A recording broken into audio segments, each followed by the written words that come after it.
Delete the camera, but save the cube for later. Go to File and import your STL.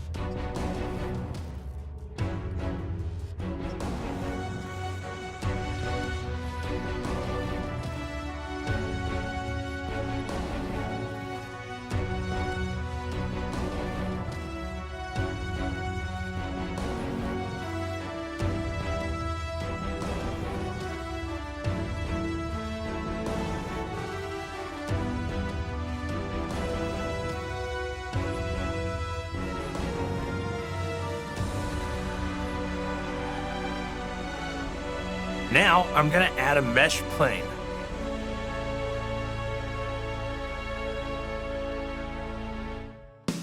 You can click on the eye icon to disable an object or hide it from your view.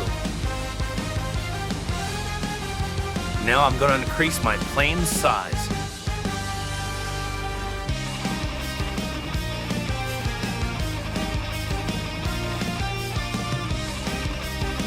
Now I'm going to make the plane solid and give it thickness by clicking on the wrench, add modifier, generate, and solidify.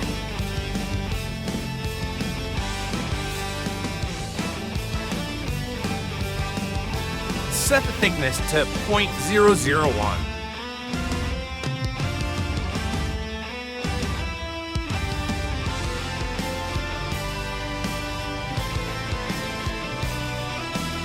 Click Apply. Now you can bring your object back into view by clicking the eye again.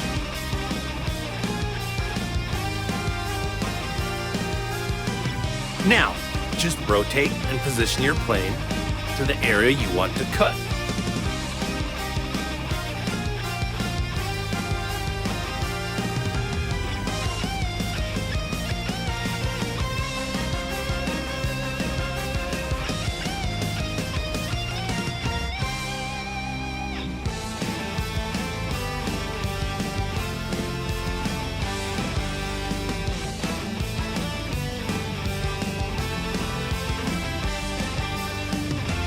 Now select the object that you want to cut, click on the wrench, add modifier, generate, boolean.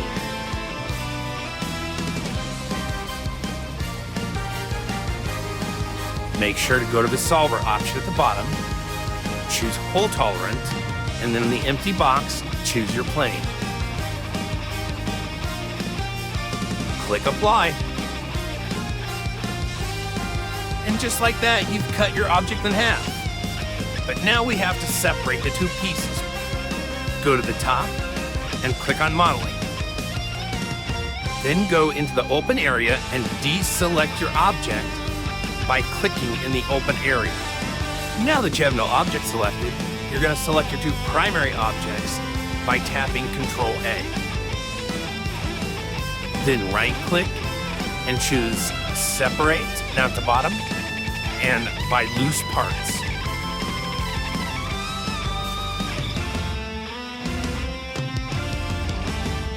Then we're going to go back to the top left and enter our layout so that we can check out our two objects from one.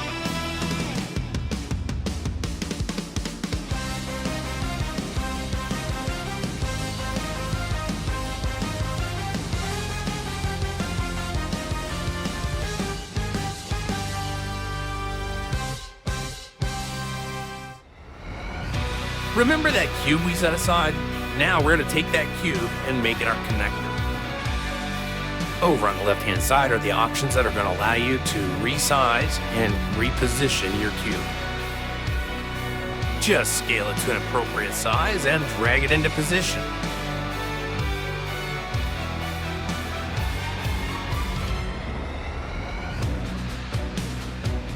It doesn't have to be big, but you don't want it so small that it really retains no strength.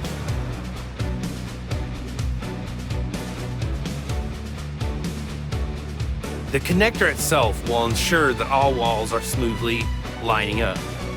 But by placing the connector off-center, we ensure that when we connect them together, all walls are lining up with the walls that they're supposed to be aligned with. The front is with the front, the back is with the back.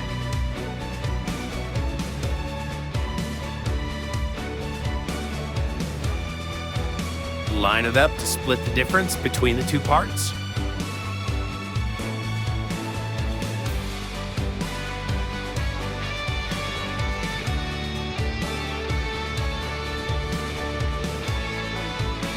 We are done with our mesh plane, so we can go ahead and delete that now.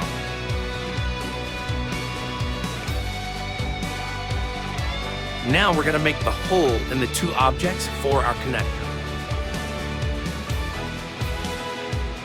Disable one of your parts, and then select the other part. With your part selected, you're going to click on the wrench, and then Add Modifier, Generate, and Boolean. Make sure to use your solver options. Choose hole tolerant. In the empty box, select the cube. Click Apply.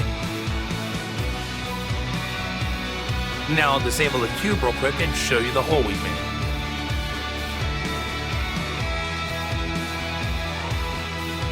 Now we will switch back to the other part and disable this one and repeat the process. With your part selected, you're going to click on the wrench, and then Add Modifier, Generate, and Boolean. Make sure to use your solver options.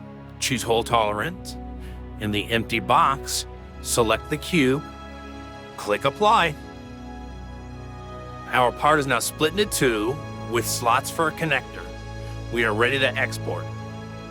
In order to export them as individual STLs, I will use the following process. I will delete one part and the connector, and then export the remaining part. After I have exported that one part, I will hit Ctrl and Z 2 times to bring back the two deleted parts.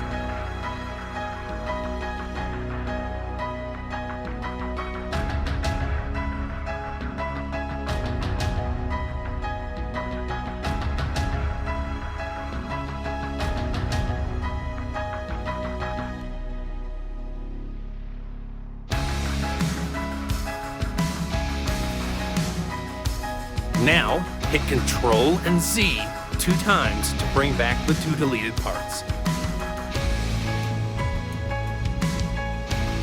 Delete the other part and the connector again. Now export your second part.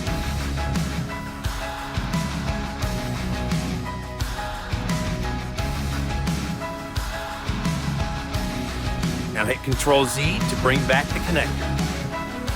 Now delete your second part so only the connector remains. Export your connector now. And we are done in Blender. You have now split your one part into two and added a connector.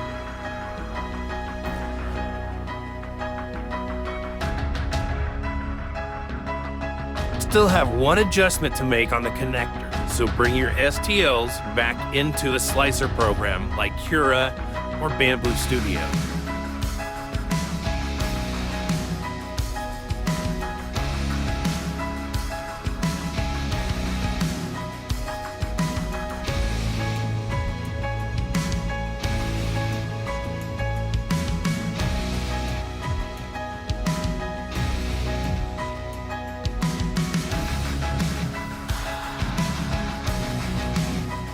These are the two parts that I split from one at their original scaling. The connector is also at its original scaling, but we will fix that here in a second.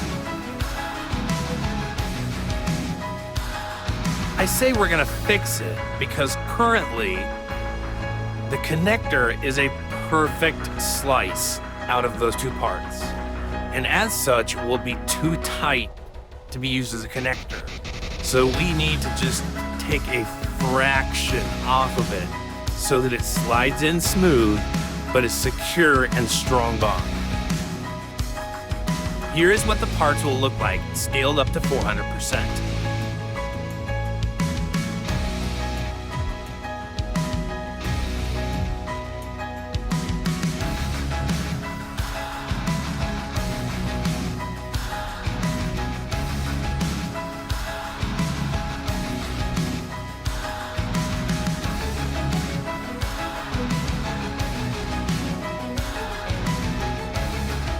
Now we're gonna make that connector the perfect size. When I print this project, I wanna print it at a 400% scaling. So I'm going to scale this connector up to 400% and save it to a file. When you export, make sure to export it as an STO.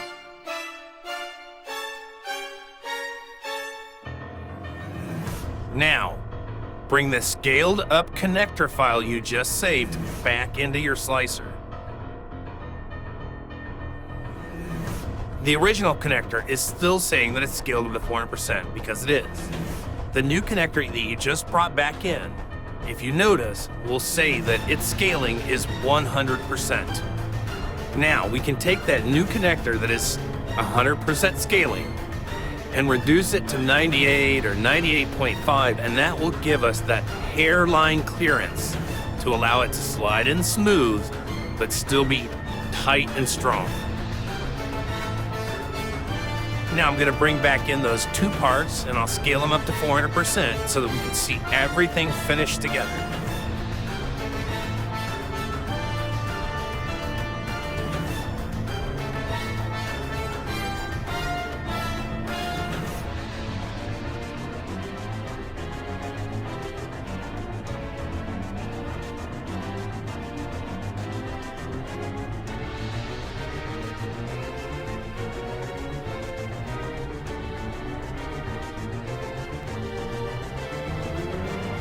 I will position the connector so that you can see how it slides into one of these parts with a hairline gap both on the left and the right.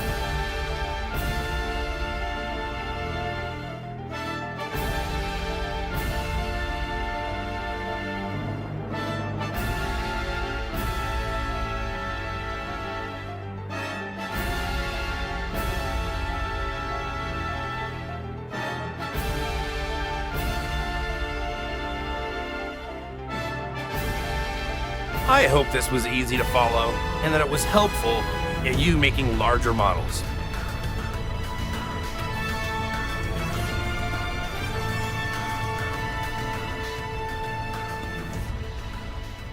See you later.